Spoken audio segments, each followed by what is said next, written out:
ఇవాటి నుంచి రాష్ట్రంలో 10వ తరగతి పరీక్షలు జరగనున్నాయి. ఏప్రిల్ 4 వరకు 10th ఎగ్జామ్స్ కోసం భారీ ఏర్పాట్లు చేసింది ఎస్ఎస్సీ బోర్డు. ఉదయం 9:30 నుంచి మధ్యాహ్నం 12:30 వరకు పరీక్షలు జరగనున్నాయి. రాష్ట్ర వ్యాప్తంగా 5,99,403 మంది విద్యార్థులు పరీక్షలకు హాజరు కానున్నారు. వీరిలో బాయ్స్ 2,58,895 మంది, గర్ల్స్ 2,50,508 మంది ఉన్నారు. వీరి కోసం 2,650 పరీక్షా కేంద్రాలను ఏర్పాటు చేసింది విద్యాశాఖ. 28,100 మంది ఇన్విజిలేటర్లు విధులు నిర్వహిస్తారు. విద్యార్థులకు 5 నిమిషాల గ్రేస్ పీరియడ్ ఉంటుంది. పరీక్షా కేంద్రంలోకి విద్యార్థులకు ఉదయం 9:35 నిమిషాల వరకు అనుమతి ఉంటుంది. ట్రాఫిక్, ఇతర సమస్యల కారణంగా ముందుగానే పరీక్షా కేంద్రాలకు విద్యార్థులు చేరుకోవాలని అధికారులు సూచించారు. ఈ ఏడాది నుంచి ప్రశ్నోత్తర పత్రాలపై క్యూఆర్ కోడ్ ఉంటుంది. ఎగ్జామ్ సెంటర్ దగ్గర 144 సెక్షన్ అమలు చేస్తున్నారు పోలీసులు. సిటీలో 10th ఎగ్జామ్స్ కు సంబంధించి మరిన్ని అప్డేట్స్ విజయ్ లైవ్ లో అందిస్తారు. విజయ్, డీటెయిల్స్ ఏంటి?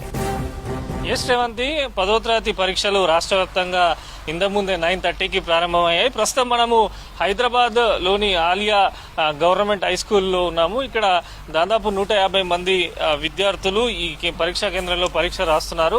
ఎక్కడికక్కడ పకడ్బందీగానైతే ఏర్పాట్లు చేశారు. విద్యార్థులకు గతంతో పోలిస్తే 5 నిమిషాలు గ్రేస్ పీరియడ్ టైం ఇచ్చారు కనుక మనము చూడొచ్చు. ఎవరైనా విద్యార్థులు ఆలస్యంగా వచ్చినా కూడా పంపించేందుకు అక్కడ పోలీస్ సిబ్బంది వారందరూ కూడా సిద్ధంగా ఉన్నారు. 5 నిమిషాలు అంటే 9:35 అయిన తర్వాత ఎట్టి పరిస్థితుల్లో గేట్లు ఓపెన్ చేయమని చెప్పి కూడా విద్యాశాఖ స్పష్టం చేసింది.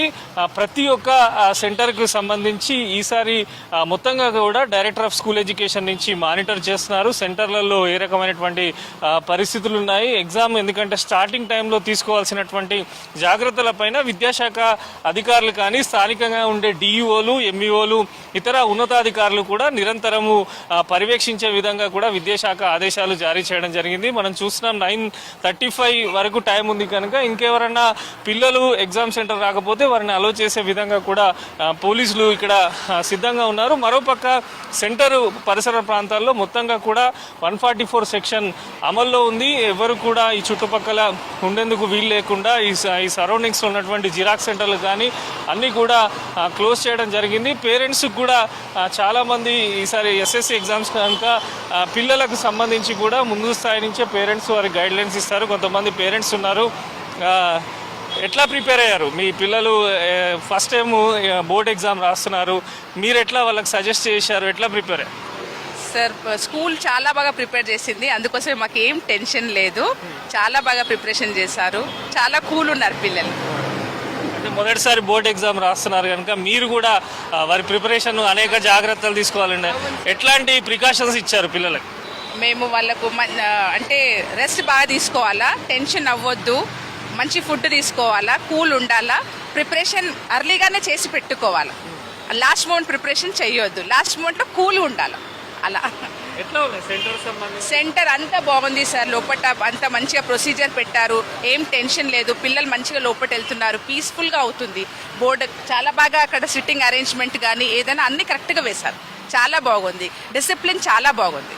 సో అది మనం చూస్తున్నాము. సెంటర్ సంబంధించి పేరెంట్స్ కూడా, ఎందుకంటే బోర్డ్ ఎగ్జామ్స్ వచ్చేసరికి కొంత పిల్లల్లో కొంత టెన్షన్ ఉంటుంది. ఆ టెన్షన్ సంబంధించి ఎటువంటి ఇబ్బందులు లేకుండా ఇటు స్కూలుకు సంబంధించినటువంటి ఉపాధ్యాయులు అదేవిధంగా పేరెంట్స్ కూడా పిల్లల పట్ల జాగ్రత్తలు తీసుకున్నారు. ఒకసారి మనం ఇక్కడ విజువల్లో చూడొచ్చు. సెంటర్ సంబంధించి ఇక్కడ 150 మంది రాస్తున్నారు కనుక మొత్తం 6 రూములలో పరీక్ష కేంద్రాలను ఏర్పాటు చేశారు. ఈ 6 రూమ్స్ సంబంధించి ప్రతి రూమ్లో 30 స్టూడెంట్స్ ఉండే విధంగా కూడా ఏర్పాట్లు చేయడం జరిగింది. ఎక్కడ కూడా ఎటువంటి అవాంఛనీయ సంఘటనలు జరగకుండా కట్టుదిట్టమైనటువంటి భద్రతను అయితే పోలీస్ శాఖ ఏర్పాటు చేశారు. అయితే గతంలో ఎన్నడూ లేని విధంగా ఈసారి క్వశ్చన్ పేపర్ కు సంబంధించి క్యూఆర్ కోడ్ను కూడా ఏర్పాటు చేయడం జరిగింది. ఎందుకంటే ఆ క్యూఆర్ కోడ్ వల్ల ఎక్కడైనా పేపర్ కు సంబంధించి ఏదైనా ఇబ్బంది కలిగినా, ఎక్కడైనా ప్రశ్నపత్రం బయటకు వచ్చినా కూడా వెంటనే ఇమీడియట్ గా ఆ క్యూఆర్ కోడ్ ద్వారా తెలుసుకునే విధంగా కూడా విద్యాశాఖ ఏర్పాట్లు చేసింది. ఏప్రిల్ 4 వరకు అయితే 10వ తరగతి పరీక్షలు జరగనున్నాయి.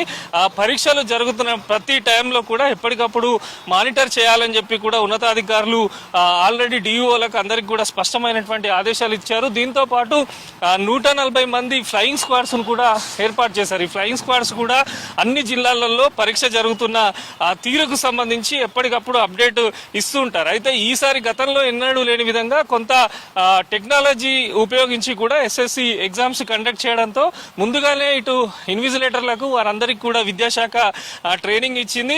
మొత్తంగా కూడా రాష్ట్ర వ్యాప్తంగా 2650 మంది చీఫ్ సూపరింటెండెంట్లు కూడా నియమించడం జరిగింది. అయితే ఈసారి పరీక్షలకు సంబంధించి మనం ఇంపార్టెంట్ స్టూడెంట్స్ చెప్పుకోవాల్సింది ఏంటంటే సైన్స్ సబ్జెక్టును 2 విభాగాలుగా చేశారు, ఫిజికల్ సైన్స్, బయాలజికల్ సైన్స్. ఈ ఎగ్జామ్ మాత్రము మార్నింగ్ 9:30 నుంచి 11 వరకు జరుగుతుందని చెప్పి విద్యాశాఖ స్పష్టం చేసింది. ఓవరాల్ గా గ్రేటర్ వ్యాప్తంగా ఇటు మున్సిపల్ కానీ, పోలీస్ కానీ, ఇటు విద్యాశాఖ కానీ అన్ని డిపార్ట్మెంట్ల సహకారంతో ఎటువంటి ఇబ్బందులు లేకుండా సజావుగా 10వ తరగతి పరీక్షలు అయితే ప్రారంభమయ్యాయి. ఎగ్జామ్ పూర్తయిన తర్వాతనే ప్రతి ఒక్క స్టూడెంట్ ను కూడా బయటకు పంపిస్తారు. ముందుగా ఎవరిని కూడా బయటకు పంపించబోమని చెప్పి విద్యాశాఖ అధికారులు స్పష్టం చేశారు. ఎవరైనా మాల్ ప్రాక్టీస్ కానీ ఇతరత్ర ఎలక్ట్రానిక్ గ్రాడ్యుయేట్స్ తీసుకొని ఏమన్నా ఇబ్బంది కలిగిస్తే ఖచ్చితంగా కఠిన చర్యలు తీసుకుంటామని చెప్పి ఇటు పోలీస్ శాఖ కానీ విద్యాశాఖ ఉన్నతాధికారులు అయితే స్పష్టం చేశారు. ఓవరాల్ గా ఈ రోజు నుంచి ఏప్రిల్ 4 వరకు అయితే రాష్ట్ర వ్యాప్తంగా 10వ తరగతి పరీక్షలు అయితే జరగనున్నాయి. శ్రీవంతి.